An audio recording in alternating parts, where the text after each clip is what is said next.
तो इस वीडियो में पढ़ते हैं बच्चों इन्वेस्टमेंट फ्लक्चुएशन रिजर्व का ट्रीटमेंट। अभी हमने किसका ट्रीटमेंट सीखा? WCR का। अब सीखते हैं इन्वेस्टमेंट फ्लक्चुएशन रिजर्व। यहाँ पर फंड भी हो सकता है या रिजर्व, एक ही बात है आपके लिए, ज़्यादा डिफरेंस नहीं है क्लास 12th के बच्चों के लिए। वैसे प्रैक्टिकली क्या डिफरेंस होता है, जब आप किसी रिजर्व को आउटसाइड सिक्योरिटीज में इन्वेस्ट करते हो तो वो फंड बन जाता है, दैट बिकम्स फंड। लेकिन आपके लिए अकाउंटिंग ट्रीटमेंट में कोई डिफरेंस नहीं है, फाइन। तो इन्वेस्टमेंट में क्योंकि फ्लक्चुएशन होती रहती है, जैसे आपने किसी कंपनी के शेयर्स में इन्वेस्टमेंट करा है तो उनकी वैल्यू क्या होती है, शेयर्स की वैल्यू फ्लक्चुएट होती है ना। उससे अगर आपको फ्यूचर में लॉस हो जाए तो उसको आप कवर कर पाओ, इसलिए आज आप रिजर्व बना रहे हो, राइट। रिजर्व हम बनाते क्यों है? ताकि हम फ्यूचर की अनसर्टेनिटीज को अच्छे तरह मीट आउट कर पाए, right. According to prudence concept, class 11th का कॉन्सेप्ट था जब हम सीखा था कि प्रोविजन रिजर्व क्यों बनाए जाते हैं। चलो जी, अब इसके भी कुछ डिफरेंट केसेस होंगे, ये समझते हैं। देखो क्वेश्चन कैसा होता है, इसमें आपको एक पास एक इन्वेस्टमेंट की वैल्यू होती है, इसको बुक वैल्यू बोलते हैं। क्या बोलते हैं? Book value. अब वो इसकी मार्केट वैल्यू को चेंज कर देंगे। अगर हमारे पास IFR नहीं होता तो जितना लॉस होता है आप रिवैल्यूएशन से कवर करते हो, लेकिन अगर आपके पास IFR है तो आप देखोगे क्या आप इसकी जो जितनी वैल्यू कम हो रही है, क्या आप IFR से कवर कर पाओगे या नहीं कर पाओगे, ठीक है। इसमें भी कुछ 3-4 केसेस पढ़ते हैं। First case, if there is no change in the value of investments. अच्छा, इस पूरे क्वेश्चन में एग्जाम्पल में हम ओल्ड PSR इक्वल लेकर चलेंगे, ठीक है। अगर बार बार हम नहीं लिखेंगे तो याद रखना old PSR will be equal in are example. तो अगर इन्वेस्टमेंट की वैल्यू सेम है, यानी कि 5 की 5 लाख है, तो ये पूरा IFR फ्री फॉर डिस्ट्रीब्यूशन हो जाएगा। और रिजर्व को बांटने की एंट्री आपको अच्छे से पता है, IFR टू पार्टनर्स। तो हम पूरा का पूरा ऐसे केस में 50,000 बांट देंगे ओल्ड रेशो में A और B के आगे। तो answer will be IFR account debit to A's capital to B's capital 25-25 because we have assumed old PSR to be equal. Are you getting? जैसे आपको याद होगा WCR का फर्स्ट केस भी दिया था, कोई इन्फॉर्मेशन नहीं थी तो आपने WCR बांट दिया था पूरा पार्टनर्स के बीच में, राइट। आगे चलते हैं, नेक्स्ट केस देखते हैं। ये बोल रहे हैं जब loss in the value of investment, जितना लॉस होगा इन्वेस्टमेंट पर वो कम है IFR से। इसका मतलब कुछ अगर मैं रिलेट करूं, WCC कम था, WCR ज़्यादा था, तो आपने बाकी का पैसा पार्टनर्स को दिया था। एंट्री बनी थी WCR to WCC to partners, याद है? कुछ सेम केस है। यहाँ पर ध्यान से देखो, IFR हमारा सेम रहेगा 50,000, इन्वेस्टमेंट की वैल्यू भी सेम रहेगी हमारी 1 lakh, sorry 5 lakh. Market value investment कितने की हो गई है? 480। तो कितने का लॉस है? ध्यान से देखो सर, 20 का लॉस है। और IFR कितना बढ़ा हुआ है? 50। तो क्या अफोर्ड कर सकते हो? आंसर है यस। दैट मीन्स हम IFR 50,000 पूरा फिनिश करेंगे। इसमें से हमें कितना इन्वेस्टमेंट्स को देना पड़ेगा? 20,000। तो एंट्री में टू इन्वेस्टमेंट्स आ जाएगा 20,000 से। बाकी कितना बचा है आपके पास सरप्लस? 30,000। ओल्ड PSR यानी कि इक्वली डिवाइड कर देंगे 15 और 15। तो क्या ये एंट्री आपको क्लियर है? Answer will be IFR to investment to partners, right. आगे बढ़ते हैं। ये केस है जो आपका वहाँ पर केस 4 था, जब WCC ज़्यादा आ जाता है। तो डिफरेंस आपने कहाँ से निकाला था? रिवैल्यूएशन से। एंट्री करी थी WCR रिवैल्यूएशन टू WCC, याद है? फिर रिवैल्यूएशन के साथ एक कॉरेस्पॉन्डिंग एंट्री भी आ जाती है। ये वाला केस कुछ ऐसे ही है। इन्वेस्टमेंट्स 5 लाख है, IFR 50,000 है, मार्केट वैल्यू कितनी हो गई है? 420। दैट मीन्स कितने का लॉस हो गया बच्चों इस बार? 80 का। IFR कितना है? 50, तो 30 और चाहिए होंगे आपको। IFR अकाउंट डेबिट कितना? 50। इन्वेस्टमेंट्स में कितना देना पड़ेगा आपको? इन्वेस्टमेंट्स में कितना चला जाएगा आपका? 80। तो कितने का लॉस है बच्चों? 20 का, सॉरी 30 का, जो रिवैल्यूएशन अकाउंट से निकालना होगा आपको। तो रिवैल्यूएशन अकाउंट डेबिट 30,000, राइट। अब इसके साथ एक कॉरेस्पॉन्डिंग एंट्री आएगी या नहीं आएगी? आंसर है यस, क्योंकि ये पैसा निकलना तो पार्टनर से ही है ना।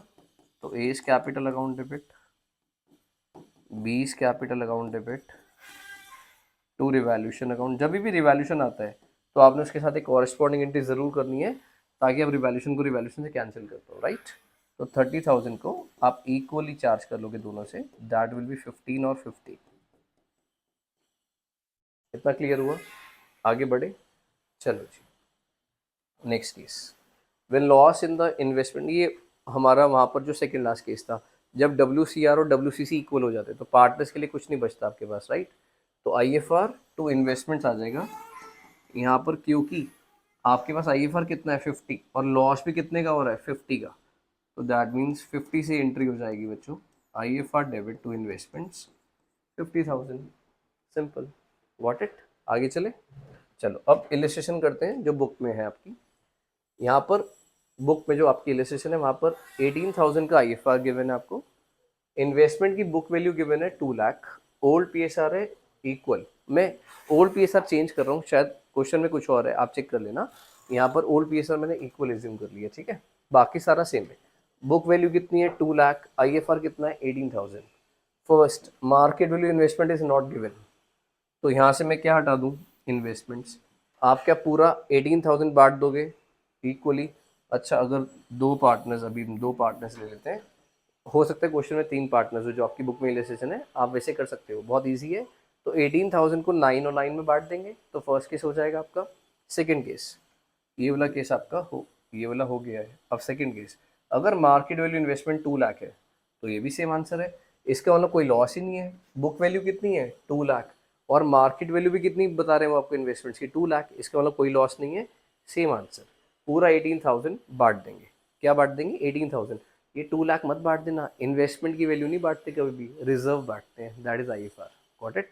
इसके बाद तो आपका ये दोनों के आंसर सेम है। केस 3, कितने का लॉस हो रहा है? 10,000 का, क्योंकि मार्केट वैल्यू कितनी हो गई 190। ये कौन सा केस हुआ?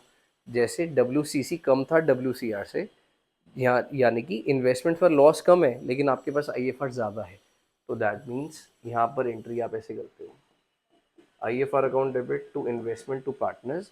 IFR कितना है अपने पास सर? 18,000। लॉस कितना हो रहा है सर? 10,000।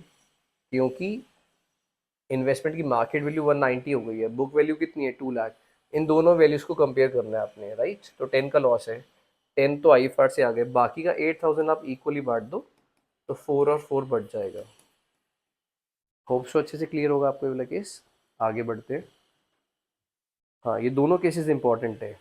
ये वाला केस मैंने आपको करवाया नहीं है एग्जाम्पल में, ध्यान से समझना, पहले मैं कराता हूँ। अगर मार्केट वैल्यू इन्वेस्टमेंट हो गई 173, इसका मतलब कितने का लॉस, फटाफट से बताओ सर। 2 लाख से 173, 27,000, 27,000 का लॉस है, राइट? लेकिन हमारे पास IFR कितना है 18,000, और हमें इन्वेस्टमेंट्स को कितना देना है 27, तो 9,000 डेफिसिट है। कहाँ से लोगे बच्चों? रिवैल्यूशन से लेंगे सर। तो revaluation account will be debited bye 9,000, right?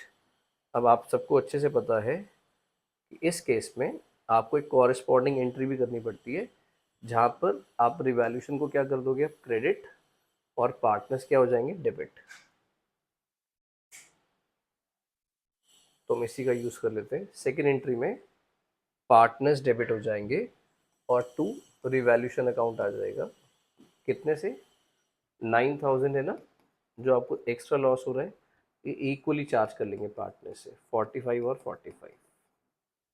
ये भी क्लियर हुआ आपको? अब लास्ट केस, ये वाला हमने डिस्कस नहीं करा था, मोस्ट इंपॉर्टेंट केस है। इसमें 3 एंट्रीज होती है, ध्यान से समझते हैं। चलो जी, मैं रब कर रहा हूँ ये वाला पार्ट। इन्वेस्टमेंट की बुक वैल्यू क्या है हमारी इलस्ट्रेशन में? 2 लाख सर, है ना? ये तो सेम है, मतलब ये तो सेम है 2 लाख। मार्केट वैल्यू कितनी हो गई 218, सर ये तो प्रॉफिट हो गया हमें। ये बात समझ में आई आपको? प्रॉफिट हो रहा है उल्टा। तो दैट मीन्स फर्स्ट IFR तो फ्री फॉर डिस्ट्रीब्यूशन हो गया ना, तो IFR तो आप बांट देना पार्टनर्स के बीच में। कितना IFR बांट दोगे? पूरा 18,000 है ना। IFR कहाँ पर गिवन है सर? लाइब्रेरीज में पता लगता है IFR कितने का, 18 का। देखो यहाँ पर प्रॉफिट भी बाई चांस 18 का हो रहा है, कंफ्यूज मत होना। मैं ना इस वैल्यू को चेंज कर रहा हूँ ताकि आप रिलेट मत करो। आप ये मत समझना कि मैं ये वाला 18 बांट रहा हूँ। लेट सपोज मार्केट वैल्यू 220 हो गई है, 18 का IFR फ्री फॉर डिस्ट्रीब्यूशन हो गया, तो आपने इस केस में IFR पूरा बांट देना है, राइट? अब जब इन किसी भी एसेट की वैल्यू इंक्रीज होती है, आपको अच्छे से पता है उसकी एंट्री क्या होती है sir? Asset account debit to revaluation account. Very good बच्चों। कितने का प्रॉफिट हो रहा है आपको? 20,000 का, क्योंकि 2 लाख की बुक वैल्यू है और 220 की उसकी मार्केट वैल्यू हो गई है। बस एक लास्ट एंट्री रह गई है। जब भी रिवैल्यूशन आता है क्या होगा सर? कैंसिल करना होगा रिवैल्यूशन को, क्योंकि आप प्रैक्टिकली समझो, ये पार्टनर्स को प्रॉफिट ही तो हो रहा है ना, तो प्रॉफिट हो रहा है तो पार्टनर्स भी बटेगा अल्टीमेटली। तो entry will be revaluation account debit to A's capital और टू बीज कैपिटल, राइट? कितने से कितने का गेन है आपको? 20,000 का। तो 20,000 का जो गेन है वो आप इक्वली बांट दोगे, दैट विल बी 10 एंड 10। बस अब हो गया आपका। एक बार ये वाला केस दोबारा से समझाता हूँ मैं आपको। हमें क्या करना है, देखो अगर गेन हो गया हमें, तो पहले तो आईएफआर को पूरा बांट देंगे, गेन को रिकॉर्ड करेंगे। एसेट की वैल्यू इंक्रीज होती है तो asset account debit to revaluation होता है। बस रिवैल्यूएशन जहाँ पर भी आ रहा है उसको नेक्स्ट एंट्री में कैंसिल कर दो, और नीचे बचा पार्टनर्स आ जाएंगे। तो दैट मीन्स ये वाला प्रॉफिट भी पार्टनर्स में अल्टीमेटली बट गया। ठीक है, एक और कराता हूँ ऐसा केस, ध्यान से समझना। चलो एक काम करते हैं, वहीं से एग्जाम्पल करते हैं जहाँ पर हमने ये वाला केस किया हुआ है ना। यहाँ पर हम मान के चलते हैं ये वाला केस नहीं है, आप यहाँ पर लिख लेना नेक्स्ट केस टॉपिक में, if market value of investments increases. तो यानी कि जब आपको गेन हो जाता है, यहाँ पर 5,20,000 कर देते हैं इसको। ठीक है, अब करें एंट्रीज। चलो, तो ये वाला केस बस आपको, बाकी मुझे पता है सारा इजी लगा है। ये वाला केस एक बार और समझ लेते हैं, ध्यान से समझना। पहले तो बताओ, क्या आईएफआर फ्री फॉर डिस्ट्रीब्यूशन हो गया 50,000? क्योंकि इन्वेस्टमेंट्स पे आपको गेन हो रहा है तो आईएफआर फ्री हो गया। तो फर्स्ट एंट्री करेंगे आईएफआर टू पार्टनर्स, जितने भी पार्टनर्स होंगे उनमें आप ये बांट देना आईएफआर 50,000 को। अभी इक्वल मान लेते तो मैं रेशो, ओल्ड रेशो, तो ये बांट दिया आपने। अब इन्वेस्टमेंट की वैल्यू इंक्रीज हो रही है, कितने से इंक्रीज हो रही है ध्यान से देखो सर, 20,000 से। तो इन्वेस्टमेंट हमने अभी जो एग्जांपल किया था उसमें भी शायद 20 से इंक्रीज हुई थी ना। तो इन्वेस्टमेंट टू रिवैल्यूएशन कितने से बच्चों, 20,000 से। राइट, अब फटाफट से बताओ ना लायको, क्या एक और एंट्री होगी? आंसर है यस सर, जब भी रिवैल्यूएशन आएगा आपने इसे कैंसिल करना होता है। अब रिवैल्यूएशन क्योंकि डेबिट हो रहा है तो नीचे पार्टनर्स आ जाएंगे सर, तो टू ए और टू बी कितने से सर, 20,000 को आपने बताया था न्यू रेशो में बांट देंगे, नलाई को ओल्ड रेशो। कभी भी रिजर्व को न्यू रेशो में नहीं बांटते, रिजर्व को हमेशा ओल्ड रेशो में बांटते हैं। कोई भी बैलेंस शीट से चीज़ हटाते हैं हमेशा ओल्ड रेशो में होती है। अच्छा, वो एसेट्स रिकॉल कराओगे, 3 एसेट्स है जो आप राइट ऑफ करते हो, गैप से लर्न किया था, गुडविल, एडवर्टीजमेंट और PL. 5 reserves, general reserve, reserve fund, WC और आईफआर, पीएल। वैसे practically PL is not a reserve, वो प्रॉफिट का पार्ट होता है, लेकिन ट्रीटमेंट सेम है। फाइन, तो होप सो आपको आईएफआर का केस, सारे केसेस क्लियर हो गए होंगे अच्छे से। तो जल्दी मिलते हैं नेक्स्ट वीडियो में।